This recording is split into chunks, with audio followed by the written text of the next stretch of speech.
نوجوان تعلیم مکمل کرنے کے بعد اس ملک سے فرار ہونے کے لیے، فرار کا لفظ اس لیے استعمال کر رہا ہوں کہ خوشی سے نہیں، مجبوری میں ملک چھوڑ کر باہر جانے کے لیے تیار بیٹھا ہوا ہے۔ وہ مطمئن نہیں ہے اپنے فیوچر سے، اور یہ جو آج آپ میرے سامنے بیٹھے ہیں اور میں آپ کے سامنے ہوں، اس میں ایک تیسرا فیکٹر بھی ہے، اور وہ ہے عوام۔ اگر آپ کے عمل سے عوام مطمئن نہیں ہے اور پھر میرے کردار سے بھی مطمئن نہ ہو تو یہ ملک چل نہیں سکتا، اور اسی لیے شاید نہیں چل رہا ہے۔ اگر میں ٹیکس کلیکشن کی بات کروں تو اگر لوگوں کو اعتماد ہی نہ ہو کہ میرے دیے ہوئے ٹیکس کے پیسے کو صحیح جگہ خرچ کیا جا رہا ہے تو وہ ٹیکس نہیں دے گا۔ آپ جو کلیکشن کر رہے ہیں وہ اس حساب سے نہیں ہوگی جو اس ملک کو چلانے کے لیے ہونی چاہیے، کیونکہ جو ایک سیاستدان کا، ایک حکمران کا کام ہے وہ یہ ہے کہ اس ٹیکس کے پیسے کو جو کلیکٹ کیا گیا اسے صحیح جگہ خرچ کرے۔ اسی طرح جو ریونیو کے آفیسرز ہیں، اگر وہ اپنا کام سر انجام صحیح طریقے سے نہیں دیں گے تو اگر اعتماد آپ عوام کا کھو دیں گے تو یہ اعتماد ختم ہونے کی صورت میں جو ملک نہ چلنے کی سب سے بڑی وجہ وہ لوگوں کا آپ پر اور ہم پر اعتماد نہیں ہے، اعتبار نہیں ہے۔ اسی طرح پولیس کہ چاہے وہ کئی سو نوجوانوں کی شہادتیں دے دے، ہر چیز میں ہم پولیس کو استعمال کرتے ہیں، لیکن عوام کا اعتماد نہیں ہے، اس کو ٹھیک کرنے کی ضرورت ہے۔ اور دیکھیں سب سے زیادہ ٹائم اگر اس ملک کو چلانے میں کسی کو ملتا ہے تو وہ آپ لوگ ہیں۔ سیاستدان تو آتے ہیں چلے جاتے ہیں، زیادہ سے زیادہ 5 سال کے لیے آتے ہیں، لیکن آپ لوگ اپنی زندگی میں 30 سے 35 سال اس سسٹم میں گزارتے ہیں، اور سسٹم میں 35 سال یا 30 سال ایک بہت بڑا ٹائم ہوتا ہے۔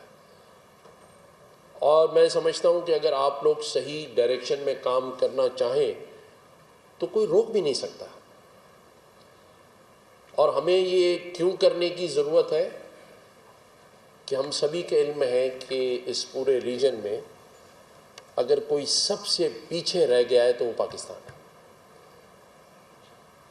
ہمیں جو آج ہمارے وزیر اعظم پاکستان کوششیں کر رہے ہیں، یا فیلڈ مارشل کسی ملک کا اگر وہ بیرون ملک دوروں میں اپنے وزیر اعظم کے ساتھ کھڑا نظر آ رہا ہے تو اس بات کی اہمیت کو سمجھیں کہ آج سب سے زیادہ اس ملک کو معاشی طور پہ مستحکم کرنے کی ضرورت ہے۔ میں دعا گو تو ہوں کہ آپ اگلی سیڑھی جو چڑھ رہے ہیں اس میں کامیاب ترین ہوں، لیکن ہمیں اپنے ملک کی ترقی کے احساس کو اپنے ساتھ رکھنا ہے۔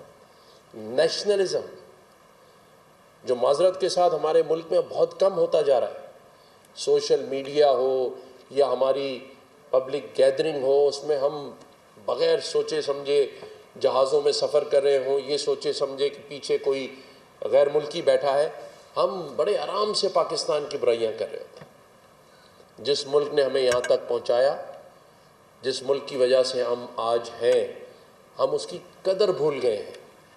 ہم ملک سے بڑے ہو گئے ہیں، ہم ملک سے زیادہ سمجھدار ہو گئے ہیں۔ یہ سوچنے کی ضرورت ہے کہ آج پاکستان معاشی طور پہ کہاں کھڑا ہے۔ اور میں جانتا ہوں آپ میں سے بہت سارے لوگ یہاں تک جو پہنچے ہیں یہ آسانی سے نہیں پہنچے۔ پاکستان میں رہنے والا پاکستانی دنیا میں جہاں جاتا ہے کیوں کامیاب ہو جاتا ہے؟ ورلڈ بینک میں میجورٹی پاکستانی بینکرز کی ہے۔ سعودی عربیہ کا 15 سال تک جو اسٹیٹ بینک کا گورنر تھا وہ پاکستانی تھا۔ ایمریٹس ایئر لائن بنانے والے PIA پاکستانی تھے. کیوں؟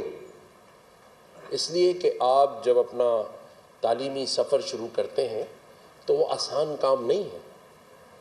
اگر کسی کے ماں باپ نے اسے گاڑی دی بھی ہے تو وہ خود گاڑی پہ نہیں تھے, انہوں نے اسٹرگل کی. آپ نے دیکھا ہمارے یہاں نوجوان میٹرک او لیول کرنے کے بعد لڑکے لڑکیاں ٹیوشن پڑھانا شروع کر دیتے ہیں. وہ دیکھتے ہیں اپنے ماں باپ کی اسٹرگل کو کہ انہوں نے کس طرح ہمیں یہاں پہنچایا. دنیا میں جو تعلیم ہے وہ 12ویں تک تو فری ہوتی ہے, لیکن آپ لوگوں نے محنت کر کے پیسے خرچ کر کے پورا سسٹم دیکھا ہوتا ہے. کبھی بجلی نہیں ہے, کبھی پانی نہیں ہے, کبھی گھر کے اخراجات پورے کرنے کے لیے باپ نے جیسے ہی آپ نے انٹر کیا اس نے کہا بیٹا دوسرے بھائی کو پڑھانا ہے, تم نے محنت کرنی ہے. بہت سے یہاں ایسے بیٹھے ہوں گے جو بڑی محنت کر کے یہاں تک پہنچے ہیں. اس لیے آپ لوگوں کی جو اسٹرگل ہے وہ آپ کو اپنے مستقبل اور فیوچر میں اور پاس میں پہنچنے تک سب چیزوں کا پتہ ہو جاتا ہے آپ کو. اس لیے جب آپ کو باہر جانے کا موقع ملتا ہے تو آپ کامیاب ترین ہوتے ہیں. یہاں جتنے بیٹھے ہیں یہ میں ان کی قابلیت پہ ان کے ٹیلنٹ پہ شک نہیں کر رہا. آپ لوگ چاہیں تو سب کچھ کر سکتے ہیں.